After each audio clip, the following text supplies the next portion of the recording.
இந்த வீடியோவில் நம்ம சிஏபிஎஃப்ஏசி 2027 ப்ரிப்பரேஷன் ஸ்ட்ராட்டஜி பற்றி தாங்க டீட்டெயிலாக பார்க்க போகிறோம். இந்த வீடியோ யாருக்கு ரொம்ப சூட் ஆகும் அப்படின்னு பார்த்தீங்க அப்படின்னா, இப்போ தேர்ட் இயர் படிச்சுட்டு இருக்கவங்க, இல்லைனா இன்ஜினியரிங்காக இருந்தால் ஃபைனல் இயர் படிச்சுட்டு இருக்கவங்க, இல்லைனா இந்த இயர் ஃபைனல் இயர் போகிறவங்க எல்லாருக்குமே இந்த வீடியோ உங்களுக்கு சூட் ஆகும். ஏன் சொல்கிறேன் அப்படின்னா, நம்ம வந்து கிட்டத்தட்ட 1.5 வருஷம் இருக்குது. நம்ம வந்து 2027 ப்ரிப்பரேஷன் வீடியோ தான் நம்ம பார்க்க போகிறோம். அப்படிங்கப்போ நம்ம இப்போ இருந்து ப்ரிப்பேர் பண்ண ஆரம்பிச்சிங்க அப்படின்னா கண்டிப்பாக 2027 நம்ம ஈஸியாக கிராக் பண்ணிடலாம். அது எப்படி அப்படின்னு நான் ஸ்டெப் பை ஸ்டெப்பாக சொல்கிறேன். நீங்கள் வீடியோ டில் எண்ட் வரை வாட்ச் பண்ணுங்கள். இன்னொன்று சொல்லணும் அப்படின்னா, இது வந்து கரெக்டான டைம். நம்ம ஜனவரி மிடில் நம்ம ப்ரிப்பேர் பண்ண ஆரம்பிக்கிறோம். கிட்டத்தட்ட 1.5 வருஷம் டைம் இருக்குது. ப்ராப்பர் பிளான் அண்ட் டிசிப்ளின் இருந்துச்சுன்னா கண்டிப்பாக நம்ம 2027 எக்ஸாம் கிராக் பண்ணிடலாம். ஸோ நான் ஸ்டெப் பை ஸ்டெப்பாக சொல்கிறேன், நீங்கள் அப்படியே வாட்ச் பண்ணிட்டு வாங்க. ஸோ ஃபஸ்ட்டு அசிஸ்டன்ட் கமாண்ட்னா என்ன அப்படின்னு இப்போ சில பேர் இப்போ தான் அசிஸ்டன்ட் கமாண்ட் பற்றி தெரியாதவங்களுக்கு நான் ஒரு சின்ன ஐடியா மட்டும் கொடுத்துக்கிறேன். ஆக்சுவலாக சிஆர்பிஎஃப், பிஎஸ்எஃப்லாம் கண்டிப்பாக கேள்விப்பட்டிருப்பீங்க. அதில் ஒரு கெசட்டேட் போஸ்ட், குரூப் ஏ கெசட்டேட் போஸ்ட், அந்த போஸ்டிங் போகிறது தான் நம்ம வந்து சிஏபிஎஃப் அசிஸ்டன்ட் கமாண்ட் யூபிஎஸ்சி வருஷம் நடத்திக்கிட்டு இருப்பாங்க. ஓகேங்களா? இன்னொன்று சொல்லணும் அப்படின்னா, இப்போ நம்ம ஊர் டிஎன்பிசி நடத்துகிற டிஎன்பிசி குரூப் 1ல டிஎஸ்பி ரேங்க் எந்த ரேங்கோ, ஸ்டேட் லெவல் ரேங்கோ, அதே மாதிரி சென்ட்ரல் ரேங்க் தான் நம்ம அசிஸ்டன்ட் கமாண்டன்ட். ஓகேங்களா? அதில் இந்த ஃபோர்ஸஸ்லாம் வரும். இந்த ஃபோர்ஸஸ் பற்றி தனித்தனி வீடியோவில் நம்ம அடுத்தடுத்து ஃபியூச்சரில் பார்க்கலாம். பட் இப்போதைக்கு நான் ஓவராலாக ஒரு ஐடியா மட்டும் சொல்லிக்கிறேன். இந்த சிஏபிஎஃப்ஏசி ஏன் ட்ரீம் ஜாபாக இருக்குது அப்படின்னு பார்த்தீங்க அப்படின்னா, உங்களுக்கு டேரெக்டாகவே ஆஃபீஸர் என்ட்ரி. ஓகேங்களா? இப்போ ஜிடி நிறைய பேர் கேள்விப்பட்டிருப்பீங்க. பட் ஆனால் இன்ஜினியரிங் முடிச்சு, டிகிரி முடிச்சு நிறைய பேர் ஜிடிக்கு அப்ளை பண்ணுறாங்க. பட் அப்ளை பண்ணுறவங்க சிஏபிஎஃப்ஏசிக்கு அப்ளை பண்ணுறவங்க ரொம்ப கம்மியாக தான் இருக்கும். ஏன் அப்படின்னா, ஈஸி, டஃப் அந்த 2 தான் மேஜராக அவங்க ஃபோக்கஸ் பண்ணுவாங்க. இன்னொன்று என்ன அப்படின்னா, நம்ம மேக்ஸிமம் நம்ம ஊர் பசங்க இங்கிலீஷில் இருக்கும் அப்படின்னு யோசிப்பாங்க. அதை பற்றி நான் ப்ரீவியஸாகவே நிறைய வீடியோ போட்டிருந்தேன். இங்கிலீஷுங்கிற ஒரு பேரியரை தாண்டி நம்ம படிக்காமல் இருக்கக்கூடாது அப்படின்ட்டு. ஏன்னா நம்ம இப்போ இருந்து ப்ரிப்பேர் பண்ண ஆரம்பிச்சா 3 மாதம் தான் முன்ன பண்ண. இப்போ இங்கிலீஷ் நல்ல ஃப்ளூயண்ட்டாக இருக்கிறவங்களுக்கும் நமக்கும் அதிகபட்ச டிஃப்ரென்ஸே அந்த 3 மாதம் தான் வரும். அந்த 3 மாதத்துக்காண்டி நம்ம நிறைய பேர் படிக்காமல் இருப்பாங்க. ஸோ அதனால் நீங்கள் வந்து இப்போ நம்ம எஸ்ஏயாக இருக்கட்டும், எஸ்ஏ நிறைய பேர் எழுதுவாங்க. நான் எஸ்ஏ எழுதுறவங்களை நான் தப்பு சொல்லலை. பட் ஆனால் சிஏபிஎஃப்ஏசியும் நமக்கான எக்ஸாம் தான். நம்மளும் 27 வயசு வரை நமக்கும் எலிஜிபிள் இருக்குது. ஆவரேஜாக 25 கொடுத்துருவாங்க. ஒவ்வொரு கம்யூனிட்டி பேஸ் கூட குறைய வரும். பட் ஆவரேஜானாலும் 25 வரை ஏஜ் இருக்குது. பட் ஆனால் நிறைய பேர் எஸ்ஏக்கு கொடுக்குற இம்பார்ட்டன்ஸ் சிஏபிஎஃப்ஏசிக்கு கொடுக்க மாட்டாங்க. அதான் என்னன்னு தெரியல. சரி, ஓகே, நம்ம இந்த வீடியோ பாருங்கள். பட் ஆனால் இங்கிலீஷ் தான் ஒரு தயக்கமாக நீங்கள் நினச்சிங்க அப்படின்னா தயவு செஞ்சு அது ஒரு காரணம் நீங்கள் படிக்காமல் இருந்துறாங்க. ஓகேங்களா? ஆக்சுவலாக நீங்கள் நிறைய பேர் ஜிடி ப்ரிப்பேர் பண்ணி ஜிடியில் போவாங்க. பட் ஆனால் இது பொறுத்த வரைக்கும் டேரெக்டாகவே உங்களுக்கு ஆஃபீஸர் என்ட்ரி தான், கெசட்டேட் போஸ்ட் தான். இன்னொன்று பார்த்தீங்கன்னா, ஹை ரெஸ்பெக்ட் அண்ட் அத்தாரிட்டி. ஆக்சுவலாக இது வந்து எனக்கு தெரிஞ்சவங்க சொன்னது. இப்போ நீங்கள் வந்து இன்றைக்கி ட்ரைனிங் முடிச்சிங்கன்னா, ட்ரைனிங் முடிச்சுட்டு போஸ்டிங் போகும்போதே உங்களுக்கு கீழே ஒரு 100 ஜவான்ஸ் கிட்ட உங்களுக்கு இருப்பாங்க கண்டிப்பாக. ஸோ அந்தளவுக்கு உங்களுக்கு லீடர்ஷிப் ரோலும் நல்லா தான் இருக்கும். ஓகேங்களா? மேக்ஸிமம் ஃபீல்டாகவும் இருக்கும். நம்ம அட்மினிஸ்ட்ரேட்டிவ் ரோலாகவும் நம்ம 2 ரோலாகவே ப்ளே பண்ணுவோம். அதே மாதிரி salary, allowance, peaks and benefits பற்றிலாம் கேட்க வேண்டாம். சென்ட்ரல் சர்வீஸ் வேறு, குரூப் ஏ கெசட்டேட் போஸ்ட். அதை பற்றி நான் வந்து உங்களுக்கு சொல்கிறேன். சேலரி எடுத்துகிட்டு தான் வந்திருக்கேன். அது நம்ம வீடியோவில் பார்க்கலாம். ஓகேங்களா? மெயினாக இது வந்து யூனிஃபார்ம் ஜாப் தான். ஓகேங்களா? நிறைய பேர் வந்து சிடிஎஸ் ப்ரிப்பேர் பண்ணிக்கிட்டு இருப்பாங்க. சிடிஎஸ்ல சிடிஎஸ் எக்ஸாம் நம்ம ஈஸியாக கிளியர் பண்ணிடலாம். பட் ஆனால் எஸ்எஸ்பி கிளியர் பண்ணுறது கொஞ்சம் டஃப் அதை கம்பேர் பண்ணும்போது. பட் ஆனால் சிஏபிஎஃப்ஏசி அது அந்த பிரச்சனையே கிடையாது. நமக்கு ஒரே ஒரு நாள் தான் எக்ஸாம் இருக்கும். அது போக நமக்கு வந்து ஃபிசிக்கல், அதுக்கப்புறம் இன்டர்வியூ, அவ்வளோதான் இருக்கும். பேப்பர் 1, பேப்பர் 2 ஒரே நாளில் முடிஞ்சிடும். அதை பற்றிலாம் நான் உங்கள்கிட்ட சொல்கிறேன் அப்படின்ட்டு. ஓவராலாக பார்த்தீங்கன்னா சிஏபிஎஃப்ஏசி பவர், ரெஸ்பான்சிபிலிட்டி, அதுக்கப்புறம் நம்ம நேஷனுக்கு சர்வ் பண்ண நமக்கு மன திருப்தியாக இருக்கும். அந்த ஒரு காரணத்துக்காண்டி சிஏபிஎஃப்ஏசி கண்டிப்பாக எல்லாருக்கும் ட்ரீம் ஜாபாக இருக்கும். அது யூனிஃபார்ம் போடுறவங்க ஏன் பண்ணிட்டு இருக்கவங்களுக்கு இது ரொம்பவே ட்ரீம் ஜாப் தான். ஓகேங்களா? ஏன் இப்போ காலேஜ் ஸ்டூடெண்ட் வந்து 2027 டார்கெட் பண்ணும் அப்படின்னு பார்த்தீங்க அப்படின்னா, உங்களுக்கு பெரிய அட்வான்டேஜ் வந்து டைம் தான். ஏன்னா இப்போ வந்து உங்களுக்கு பெருசாக ப்ரெஷர் இருக்காது. இப்போ நான் வந்து இப்போ ஒர்க் போய்கிட்டு இருந்து படிப்பாங்க. அவங்கள கம்பேர் பண்ணும்போது உங்களுக்கு அந்த பேரியர் இருக்காது. நீங்கள் ஏன்னா காலேஜ் படிச்சுட்டு உங்களுக்கு ஒரு பெர் டேக்கு 2 ஹவர் 3 ஹவர் கிடைச்சாலும் போதும். உங்களுக்கு நீங்கள் டெய்லி இது ஒரு பேரலாக ப்ரிப்பேர் பண்ணிட்டு இருந்துச்சுன்னா உங்களுக்கு ரொம்பவே அட்வான்டேஜ் ஆகும். ஓகேங்களா? அதுக்கப்புறம் ஃபிசிக்கல் ஃபிட்னஸ் பொறுத்த வரைக்கும் நீங்கள் இப்போ இருந்து ஒரு 1 கிலோமீட்டர் ரன்னிங் ஃபஸ்ட்டு வாக்கில் இருந்து ஆரம்பித்து நீங்கள் ஃபிசிக்கலுக்கும் நீங்கள் இப்போ இருந்து தயாராக ஆரம்பிச்சிடலாம். கிட்டத்தட்ட 1.5 வருஷம் இருக்குது. அப்படிங்கப்போ நீங்கள் அழகாக அது உங்களுக்கும் பெனிஃபிட் தான். நீங்களும் உங்கள் உடம்பும் நீங்களும் பார்த்துப்பீங்க, நல்லா பார்த்துப்பீங்க. அது நமக்கு இதுலேயும் யூஸ் ஆக தான் போகுது. ஓகேங்களா? அதுக்கப்புறம் நம்ம ஃபவுண்டேஷன், அதாவது ஜிஎஸ் சப்ஜெக்ட்னு சொல்லுவாங்க. அது என்ன சப்ஜெக்ட்னு நான் சொல்கிறேன். அந்த சப்ஜெக்ட்டில் இப்போ இருந்து படிச்சிங்கன்னா நம்ம இந்த இயர் கம்ப்ளீட் பண்ணும்போதே நீங்கள் ஸ்ட்ராங் ஆயிருவீங்க நல்லா. அதுக்கப்புறம் மல்டிபிள் அட்டம்ப்ஸ் சான்ஸ். இப்போ நீங்கள் ஒரு 21 ஏஜில் வெளியே வாரீங்க அப்படின்னா 21ல் ஃபஸ்ட் அட்டம் கொடுக்கும்போது கிட்டத்தட்ட பார்த்தீங்கன்னா ஒரு 5 வருஷம் இருக்கும். அப்போ நீங்கள் இப்போ இருந்து ப்ரிப்பேர் பண்ணிட்டு ஃபஸ்ட் அட்டம்ப்டே நீங்கள் ஸ்ட்ராங்காக கொடுத்தீங்கன்னா சப்போஸ் கண்டிப்பாக கிடைக்கும். சப்போஸ் கிடைக்கலனா கூட உங்களுக்கு 4 அட்டம் இருக்குது. அடுத்து நம்ம எப்படியும் மேக்ஸிமம் இப்போ இருந்து நீங்கள் படிக்கிறவங்க கண்டிப்பாக கிளியர் பண்ணிடலாம். அப்படி இல்லைனா இது ஒரு அட்வான்டேஜுங்கிறதுனால சொல்கிறேன். ஓகேங்களா? ஸோ அதனால் காலேஜ் பீரியடை வந்து யூஸ் பண்ணிக்கோங்க. அதுதான் மெயினாக இது நான் சொல்ல வந்தது. இப்போ எக்ஸாம் ஸ்ட்ரக்சர், சிஏபிஎஃப்ஏசி எக்ஸாம் ஸ்ட்ரக்சர் எப்படி அப்படின்னு பார்த்தீங்கன்னா, நம்ம மொத்தம் 3 ஸ்டேஜாக எக்ஸாம் இருக்குங்க. ஓகேங்களா? ஃபஸ்ட்டு பேப்பர் 1 ஜிஎஸ் சப்ஜெக்ட் வரும். என்னெல்லாம் சப்ஜெக்ட் வரும்னா ஹிஸ்ட்ரி, ஜியோகிராஃபி, எக்கனாமிக்ஸ், சயின்ஸ், அதெல்லாம் நான் இப்போ காட்டுறேன். ஸோ ஓகேங்களா? அது வந்து நமக்கு காலையில் நடக்கும். ஓகேங்களா? அதுக்கப்புறம் பேப்பர் 2 வந்து மதியம் நடக்கும். மதியம் வந்து டிஸ்கிரிப்டிவ் எழுத சொல்லுவாங்க. டிஸ்கிரிப்டிவ்னா எஸ்ஐ, ப்ரிசிஸ், ரிப்போர்ட் எழுத சொல்லுவாங்க. அதுக்கப்புறம் ரீடிங் காம்ப்ரிஹென்ஷன் இருக்கும். அதுக்கப்புறம் சும்மா கிராமர் ரூல்ஸ் ப்ளே பண்ணி கொஞ்சம் ஒரு 20-30 மார்க்ஸ் எழுதுகிற மாதிரி இருக்கும். அது என்ன அப்படிங்கிறத நான் சொல்கிறேன். அடுத்து தேர்ட் ஸ்டேஜ் பார்த்தீங்க அப்படின்னா ஃபிசிக்கல் இருக்கும். ஒன்ஸ் நம்ம பேப்பர் 1, பேப்பர் 2 கம்ப்ளீட் பண்ணி நம்ம கட் ஆஃப் கிளியர் பண்ணிட்டோம் அப்படின்னா நம்ம ஃபிசிக்கல் கூப்பிடுவாங்க. ஃபிசிக்கல் முடிஞ்சதுக்கப்புறம் நமக்கு ஒரு 3 to 4 months நமக்கு இன்டர்வியூ கால் வரும். ஓகேங்களா? 1 year ப்ராசஸ் தான். 1 yearல உங்களுக்கு எல்லாமே முடிஞ்சிடும். ஸோ இதுதாங்க ஸ்டேஜ். சிஏபிஎஃப்எஸ்சி எக்ஸாம் கிளியர் பண்ணுறதுக்கு மொத்தமே 3 ஸ்டேஜ் தான். பேப்பர் 1 காலையில் நடக்கும், பேப்பர் 2 மதியம் நடக்கும். அதுக்கப்புறம் ஃபிசிக்கல் எக்ஸாம் ஒரு 2 to 3 months ரிசல்ட் வந்ததுக்கப்புறம் அதுக்குள்ளே ஃபிசிக்கல் கூப்பிட்டுருவாங்க. ஃபிசிக்கலும் ரொம்ப கஷ்டம்லாம் கிடையாதுங்க. நம்ம ஒரு 5 to 6 months கையில் இருந்துச்சுன்னா ஃபிசிக்கல் கண்டிப்பாக நம்ம கிளியர் பண்ணிடலாம். பட் ஆனால் நீங்கள் இப்போ இருந்தே ஒரு வாக்கோ, ரன்னிங்கோ, ஜிம்மில் ஜாயின் பண்ணுறவங்க ஜிம்மில் ஜாயின் பண்ணுங்கள். ஏதோ ஒரு ஆக்டிவிட்டீஸில் இருங்க. நம்ம போக போக நம்ம அந்த ஃபிசிக்கலுக்கு ரெடி ஆகிக்கலாம். ஓகேங்களா? அதுக்கப்புறம் இன்டர்வியூ தான். அதுக்கப்புறம் சேலரி பார்த்தீங்க அப்படின்னா லெவல் 10 7th பே கமிஷன் சொல்லுவாங்க. உங்களுக்கு பேசிக் பே பார்த்தீங்கன்னா 56,100 per மந்த்துக்கு உங்களுக்கு பேசிக் பே இருக்கும். அது போக ஏகப்பட்ட அலவன்ஸ் இருக்குது. அது என்னலாம் அப்படின்னு நான் சொல்கிறேன். என்ட்ரி லெவல் ஆஃபீஸருக்கு இது ஒரு எப்படி சொல்கிறது, ஒரு ஸ்டார்டிங் சேலரியே உங்களுக்கு ஒரு பேசிக் பே 56,000 ரூபா கிட்ட கிடைக்கும் அப்படின்னா நீங்கள் யோசிச்சு பார்த்துக்கோங்க. இது வந்து பேசிக் பே தான் சொல்லியிருக்கேன். அது போக ஏகப்பட்ட அலவன்ஸ் இருக்குது மந்த்லி. அதெல்லாம் நான் காட்டுறேன். ஸோ பார்த்தீங்கன்னா இதெல்லாம் நான் வந்து ஒரு அப்ராக்சிமேட்டாக எடுத்து வந்திருக்கேன். ஓகேங்களா? ஏன்னா நீங்கள் இப்போ இதில் டிஏவாக இருக்கணும், ஹச்ஆர்ஏ இருக்கட்டும். சப்போஸ் உங்களுக்கு குவார்டர்ஸ் கொடுத்தாங்க அப்படின்னா உங்களுக்கு ஹச்ஆர்ஏ கிடையாது. அப்படி இல்லைனா உங்களுக்கு Tier 1 Tier 2 சிட்டி பொறுத்த வரைக்கும் உங்களுக்கு மாறும் ஹச்ஆர்ஏ. பட் ஆனால் உங்களுக்கு இவ்வளோ அலவன்ஸ் இருக்குது அப்படிங்கிறதுனால நான் எடுத்து வந்திருக்கேன். இது ஒரு ஸ்க்ரீன்ஷாட் எடுத்துக்கோங்க. ஸ்க்ரீன்ஷாட் எடுத்து பாருங்கள். அப்ராக்ஸாக உங்கள் ஹேண்டுக்கு, அதாவது நீங்கள் வந்து சப்போஸ் ஜம்மு காஷ்மீரில் இருக்கிறவங்க ஒரு அமௌண்ட் வாங்குவாங்க. ஏன்னா உங்களுக்கு ரிஸ்க் கொஞ்சம் ஜாஸ்தியாக இருக்கும். சிக்கிமில் இருக்கிறவங்களுக்கு ரிஸ்க் கொஞ்சம் ஜாஸ்தியாக இருக்கும். சிஐஎஸ்எஃப் பொறுத்த வரைக்கும் உங்களுக்கு வந்து அந்தளவுக்கு ரிஸ்க் அலவன்ஸ் இருக்காது, கொஞ்சம் கம்மியாக கிடைக்கும். ஓகேங்களா? இது உங்களுக்கு அப்படி சேஞ்ச் ஆகும். பட் ஆனால் ஆவரேஜாக பெர் மந்த்துக்கு நீங்கள் 90,000 per month கண்டிப்பாக கையில் வாங்குவீங்க. இதோட கூட தான் வாங்குவீங்க. நான் ஒரு அப்ராக்சிமேட்டாக நான் சொல்கிறேன். சரிங்களா? அப்புறம் ஃபெசிலிட்டிஸ் பார்த்தீங்க அப்படின்னா உங்களுக்கு நான் ப்ரீவியஸாக சொன்ன மாதிரி கவர்மெண்ட் அக்காமடேஷன் இருக்குது. அடுத்து ஃப்ரீ மெடிக்கல் ஃபெசிலிட்டிஸ் இருக்குது. அப்புறம் உங்களுக்கு வெஹிக்கிள் கொடுத்துருவாங்க. அதுக்கப்புறம் செக்யூரிட்டி கவர் இருக்கும். அதுக்கப்புறம் கேண்டீன் ஃபெசிலிட்டிஸ் கேள்விப்பட்டிருப்பீங்க. நம்ம மிலிட்ரி கேண்டீன் சொல்லுவாங்க. அதே மாதிரி நமக்கும் ஒரு கேண்டீன் உண்டு. சென்ட்ரல் ஆர்ம் சர்வீஸ் நம்ம சிஏபிஎஃப் கேண்டீனும் உண்டு. ஓகேங்களா? அதே மாதிரி நம்ம கேண்டீன் ஃபெசிலிட்டிஸும் இருக்கும். ஆவரேஜாக நான் மேக்ஸிமம் எல்லாருக்கும் தெரிஞ்சதை எடுத்துகிட்டு வந்துருக்கேன். இது போக உங்களுக்கு +2 உங்களுக்கு இருக்கும். ஓகேங்களா? அப்புறம் ப்ரொமோஷன் அண்ட் கெரியர் growth பார்த்தீங்க அப்படின்னா நீங்கள் வந்து அசிஸ்டன்ட் கமாண்டண்டாக ஜாயின் பண்ணுவீங்க. அதுக்கப்புறம் குறிப்பிட்ட பீரியடில் deputy commandant DIG, IG, ADG அப்படிங்கிற லெவல் போய்கிட்டு இருக்கும். பட் ஆனால் நீங்கள் எடுத்ததும் கெஸ்டேட் போஸ்ட் அசிஸ்டன்ட் கமாண்டன்ட்ல தான் ஜாயின் பண்ணுவீங்க. ஓகேங்களா? இப்போ சிஏபிஎஃப்எஸ்சிக்கும் ஒரு அதர் ஜாபுக்கும் எல்லா ஜாபுமே நல்ல ஜாப் தான். நான் எதுவுமே நான் வந்து கூடையோ குறைச்சியோ சொல்லலை. பட் ஆனால் சிஏபிஎஃப்எஸ்சியை பொறுத்த வரைக்கும் நான் சொல்ல வரேன். உங்களுக்கு பார்த்தீங்க அப்படின்னா ஒரு ஆஃபீஸர் என்ட்ரியில் நிறைய சர்வீஸை கம்பேர் பண்ணும்போது உங்களுக்கு இது ஈஸியாக இருக்கும். இப்போ நம்ம யூபிஎஸ்சி எக்ஸாமே நம்ம எடுத்துக்கோமே. இப்போ யூபிஎஸ்சியில் நீங்கள் ஐபிஎஸ் இப்போ யூனிஃபார்ம் போடுறவங்க ஐபிஎஸ் தான் மேக்ஸிமம் சூஸ் பண்ணுவாங்க. ஸோ ஐபிஎஸ் ஆகணும் அப்படின்னு நீங்கள் நினச்சி யூபிஎஸ்சி எக்ஸாம் எழுதுனீங்க அப்படின்னா பிலிம்ஸ்னு ஒரு ஸ்டேஜ் இருக்குது. மெயின்ஸில் கிட்டத்தட்ட ஒரு 5 எக்ஸாம். மெயின்ஸில் பேப்பர் 1 பேப்பர் 2 நிறைய எழுதணும். ஓகேங்களா? அதுக்கப்புறம் இன்டர்வியூ இருக்குது. அதை கம்பேர் பண்ணும்போது நமக்கு இது கொஞ்சம் ஈஸியாக இருக்கும். ஓகேங்களா? அதுக்கப்புறம் சேலரி பொறுத்தவரை நம்ம ப்ரீவியஸாகவே சொன்னேன். அதுக்கப்புறம் யூனிஃபார்ம், அத்தாரிட்டி அண்ட் ரெஸ்பெக்ட். உங்களுக்கு வந்து ஒரு நாளைக்கு பார்த்தீங்க அப்படின்னா நீங்கள் ஒரு 100 சல்யூட் உங்களுக்கு கொடுப்பாங்க.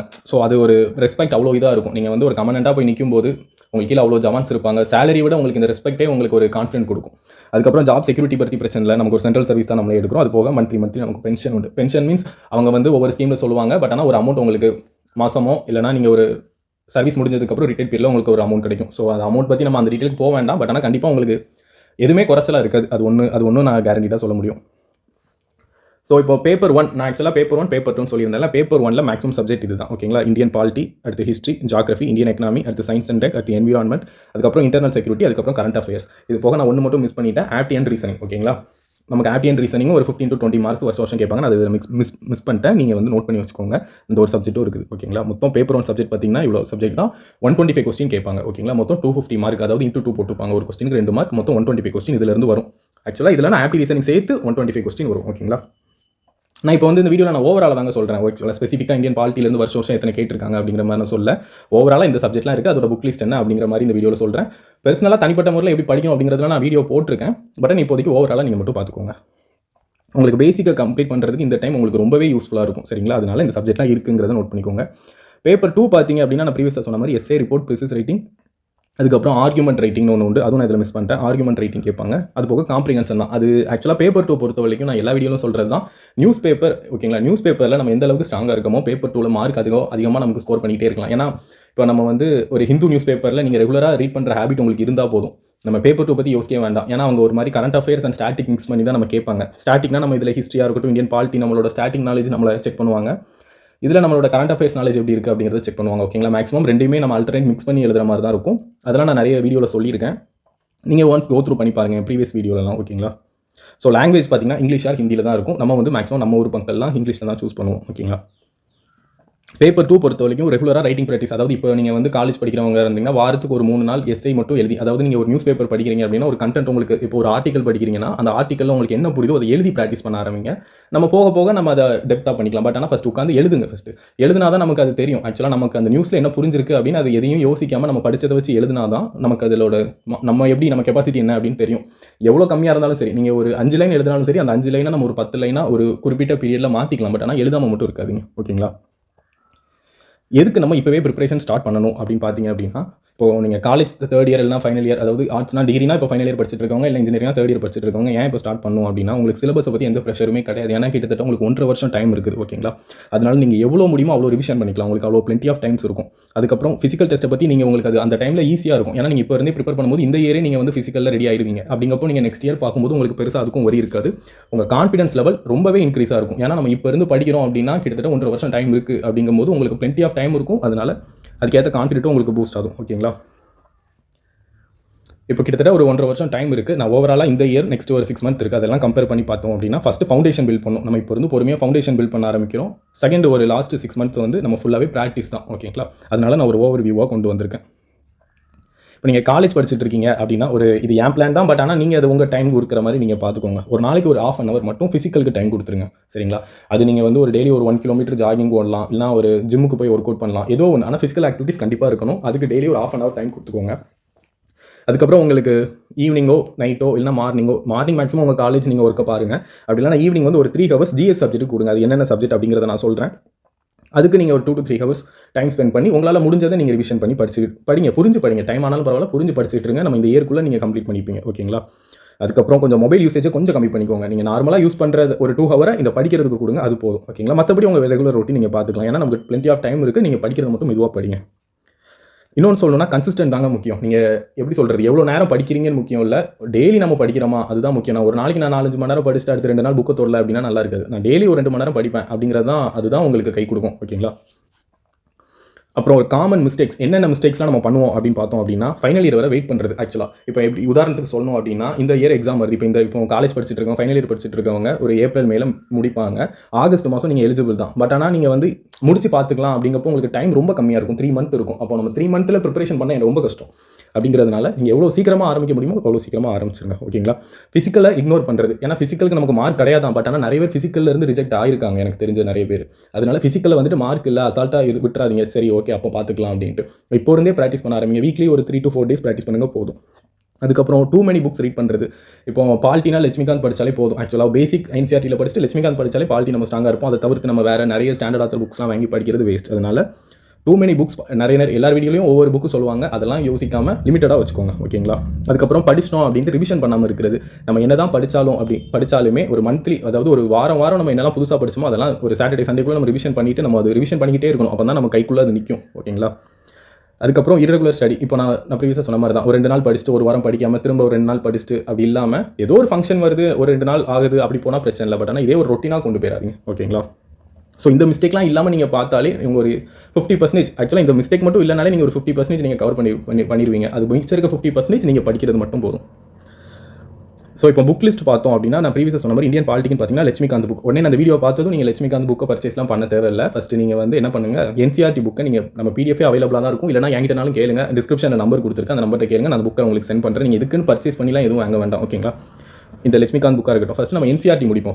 என்சிஆர்டி முடிச்சுப்போம். அதுக்கப்புறம் நம்ம ஸ்டாண்டர்ட் ஆத்தர் புக்லாம் எடுத்துக்கலாம். அடுத்து ஹிஸ்ட்ரி பார்த்தீங்கன்னா 6 to 12th புக்கு. அதுக்கப்புறம் ஸ்பெக்ட்ரம் படிக்கணும். இந்த புக்லாம் உங்களுக்கு சப்போஸ் இப்போ தான் புதுசாக பார்க்குறீங்க அப்படின்னா ஸ்டாண்டர்ட் ஆத்தர் புக் என்ன, லட்சுமிகாந்த் என்ன, ஸ்பெக்ட்ரம்னா என்ன அப்படின்னு கன்ஃபியூஸ் ஆகும். அதை பற்றிலாம் எதுவும் யோசிக்க வேணாம். இப்போதைக்கு நம்ம என்சிஆர்டி மட்டும் ஃபோக்கஸ் பண்ணுவோம். சரிங்களா? அப்புறம் ஜாகிரபி பார்த்தீங்கன்னா 6 to 12th, எக்கனாமிக் பார்த்தீங்கன்னா 9th to 12th. அதுக்கப்புறம் அதுக்கு ஸ்டாண்டர்ட் ஆத்தர் வந்து ரமேஷ் சிங் படிக்கிற மாதிரி இருக்கும். அப்புறம் சயின்ஸ் பார்த்தீங்கன்னா 6 to 12th. அதுக்கப்புறம் பயாலஜியில் 11th 12th ஒரு குறிப்பிட்ட சாப்டர் படிக்கணும். இப்போதைக்கு அதெல்லாம் யோசிக்க வேண்டாம். பட் ஆனால் இப்போதைக்கு இந்த 6th to 10th மட்டும் பார்த்துக்கோங்க. நான் அதுக்கப்புறம் ஃபியூச்சரில் நான் அதுக்குள்ள வீடியோ நான் கொடுக்குறேன். அதுக்கப்புறம் இன்டர்னல் செக்யூரிட்டி பேசிக் நோட்ஸ் மட்டும் போதும், ஏஆர்சி சம்மரி படிச்சுட்டு. நெக்ஸ்ட் பார்த்தீங்கன்னா கரண்ட் அஃபேர்ஸ் பொறுத்த வரைக்கும் ஹிந்து நியூஸ் பேப்பர் அதுக்கு டெய்லி நம்ம ரெகுலராக படிக்கணும். அது போக ஏதாவது ஒரு மந்த்லி கரண்ட் அஃபேர்ஸ் மேகசின் படிக்கிற மாதிரி இருக்கும். ஓகேங்களா? நான் கரண்ட் அஃபேர்ஸ் பற்றி நான் ஒரு வீடியோ போட்டிருப்பேன். அந்த வீடியோ பாருங்கள், உங்களுக்கு ஒரு அண்டர்ஸ்டாண்ட் ஆகும் எப்படி படிக்கலாம் அப்படின்னு சொல்லிட்டு. டெய்லி ஒரு செல்ஃப் மேட் நோட்ஸ் நான் எதுக்கு சொன்னேன் அப்படின்னா, நம்ம பேப்பர் 2 எஸ்ஏயாக இருக்கட்டும், ரிப்போர்ட்டாக இருக்கட்டும், ஆர்குமெண்ட் ரைட்டிங்காக இருக்கட்டும், மேக்ஸிமம் நான் நியூஸ் பேப்பர் படிச்சுட்டு நமக்கு என்ன ஒப்பீனியன் இருக்குது அப்படிங்கிறத நீங்கள் செல்ஃபாக எழுதி பழகணும் அப்படிங்கிறதுக்காண்டி தான் நான் ஒரு 20 minutes நோட்ஸ் எடுக்கணும் அப்படின்னு சொல்லிட்டு மென்ஷன் பண்ணியிருக்கேன். அதுக்கப்புறம் டிஸ்கிரிப்டிவ் ப்ரிப்பரேஷன் பார்த்தீங்க அப்படின்னா நான் ப்ரீவியஸாக சொன்ன மாதிரி தான் எஸ்ஏ ரைட்டிங் ஃபார் யூபிஎஸ்சி. இப்போ யூபிஎஸ்சி ஸ்டாண்டர்டில் நம்ம எஸ்ஏ எழுதணும் அப்படின்னா நம்ம வந்து கரண்ட் அஃபேர்ஸ் ஸ்டாட்டிக் டாபிக் நம்ம ரொம்ப தரவாக இருக்கணும் மீன்ஸ் எப்படி சொல்கிறது, எதை பற்றி கேட்டாலும் எழுத தெரியணும். அந்த மாதிரி நமக்கு நாலேஜ் வரணும் அப்படின்னா நம்ம ரெகுலராக படித்தா மட்டும்தான் உண்டு. சரிங்களா? அதனால நியூஸ் பேப்பர் ஹேபிட்டை ரெகுலராக ரீட் பண்ணுங்கள். சிஏபிஎஃப்எஸ்சி ப்ரீவியஸ் இயர் கொஸ்டின்ல பேப்பர் 2ல என்னென்ன டாபிக் கேட்டிருக்கோம் அப்படின்னு பாருங்கள். எது ரிலேட்டடாலாம் டாபிக் வந்திருக்கு அப்படிங்கிறத சர்ச் பண்ணுங்கள். உங்களுக்கு இந்த வீடியோ ஓவராலாக உங்களுக்கு புரிஞ்சா போதும். இந்த வீடியோவில் உங்களுக்கு எந்த டவுட் இருந்தாலும் சரி எனக்கு கமெண்ட்டில் லீவ் பண்ணுங்கள். அப்படி இல்லைனா நான் டிஸ்கிரிப்ஷனில் என் நம்பர் கொடுத்துருப்பேன். அந்த நம்பருக்கு நீங்கள் எனக்கு மெசேஜ் பண்ணுங்கள். உங்களுக்கு அதில் இந்த சிஏபிஎஃப்எஸ்சி ரிலேட்டடாக எந்த டவுட்னாலும் நான் உங்களுக்கு கிளாரிஃபை பண்ணுறேன். ஓகேங்களா? இப்போதைக்கு சிஏபிஎஃப்எஸ்சினா ஒரு ஜென்ரல் நாலேஜ் என்ன ஓவர்வியூ மாதிரி மட்டும் பார்த்துக்கோங்க. அதுக்கப்புறம் ரைட்டிங் ஸ்கில் தாங்க நமக்கு ஸ்கோரிங் அட்வான்டேஜ். ஓகேங்களா? இப்போ வந்து நம்ம ஒரு பேப்பர் 2ல 200 மார்க்கில் நம்ம 120+ தான் நம்ம டார்கெட் பண்ணுறோம். அப்படிங்கப்போ நம்மளோட டெய்லி நம்ம ரெகுலராக எந்த அளவுக்கு ரிட்டன் ப்ராக்டிஸ் இருக்குதோ அந்த அளவுக்கு நம்ம மார்க் ஸ்கோர் ஆகும். ஓகேங்களா? ஸோ இதுலேயும் மென்ஷன் பண்ணியிருந்தது தான். லாஸ்ட் 10 to 15 இயர் கொஸ்டின் நீங்கள் பார்த்தீங்கன்னா நம்ம கூகுளே ஈஸியாக டவுன்லோட் பண்ணிக்கலாம். ஸோ ஒரு 10 இயர் கொஸ்டின் வச்சுக்கோங்களேன். 10 இயர் கொஸ்டினில் பேப்பர் 2 கொஸ்டின் எடுத்து எந்தெந்த டாப்பிக்லாம் எஸ்ஏ கேட்டிருக்காங்க அப்படிங்கிறத நீங்கள் செல்ஃபாக பாருங்கள். செல்ஃபாக பார்த்துட்டு இது எப்படி படிக்கலாம், உங்களுக்கு எதுவும் அண்டர்ஸ்டாண்ட் இல்லை அப்படின்னா என்கிட்ட கேளுங்க, நானாலும் சொல்கிறேன். ஸோ அதே மாதிரி நீங்கள் ஒவ்வொரு டாப்பிக்காக அனலைஸ் பண்ணி ரிலேட்டடாக எடுத்து வைங்க. எந்தெந்த டாப்பிக்லேருந்து கொஸ்டின் கேட்டிருக்காங்க அப்படிங்கிறத நீங்கள் ஒன்ஸ் பார்த்துக்கோங்க. ஓகேங்களா? ஸோ ஃபைனலாக சொல்லணும் அப்படின்னா இப்போ இருந்து ப்ரிப்பரேஷன் ஸ்டார்ட் பண்ணுங்கள். கன்சிஸ்டண்ட்டாக இருங்க. உங்களை ஃபஸ்ட்டு நம்புங்க. என்னால் முடியும் அப்படிங்கிறத உங்களை நம்புங்க. சரிங்களா? இது வந்து ஆக்சுவலாக எப்படி சொல்கிறது, ஒரு ஆஃபீஸர் லெவல் சேலரி. நீங்கள் சேலரி பற்றிலாம் யோசிக்கவே வேணாம். சரிங்களா? உங்களுக்கு வந்து ஒரு நல்ல ஒரு கெசட்டட் போஸ்ட்டு, ஒரு யூனிஃபார்ம் ஜாப் ஃபஸ்ட்டு. இன்னொன்று என்னன்னா நம்ம நேஷனுக்காண்டி ஒர்க் பண்ண போகிறீங்க. அது மட்டும் மைண்டில் வச்சுக்கோங்க. மற்றபடி எப்படி சொல்கிறது, மேக்ஸிமம் இந்த போஸ்ட் வந்து இப்போ நம்ம எஸ்ஐ படிக்கிறவங்களா இருக்கட்டும், ஒரு மாதிரி யூனிஃபார்ம் கிரேஸாக இருக்கிறவங்க மேக்ஸிமம் சிஏபிஎஃப்எஸ்சி சூஸ் பண்ணுவாங்க.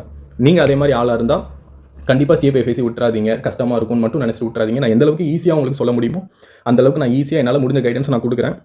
ஸோ இந்த வீடியோவில் அவ்வளோதான். எதுவும் டவுட் அப்படின்னா நீங்கள் கமெண்ட்டில் லீவ் பண்ணுங்கள். உங்களுக்கு பேப்பர் 2 ரிலேட்டடாக எதுவும் கோர்ஸ், நம்ம வந்து பேப்பர் 2 ரிலேட்டடாக ஒரு கோர்ஸ் போய்கிட்டு இருக்கு நமக்கு. அந்த கோர்ஸ் பற்றி ஜாயின் பண்ணணும் அப்படின்னா நீங்கள் அது ரிலேட்டடாகவும் மெசேஜ் பண்ணுங்கள். டிஸ்கிரிப்ஷனில் அதோட டீட்டெயில் கொடுத்துருக்கேன். ஓகேங்க, தேங்க்யூ பாய். நம்ம நெக்ஸ்ட் வீடியோவில் பார்க்கலாம்.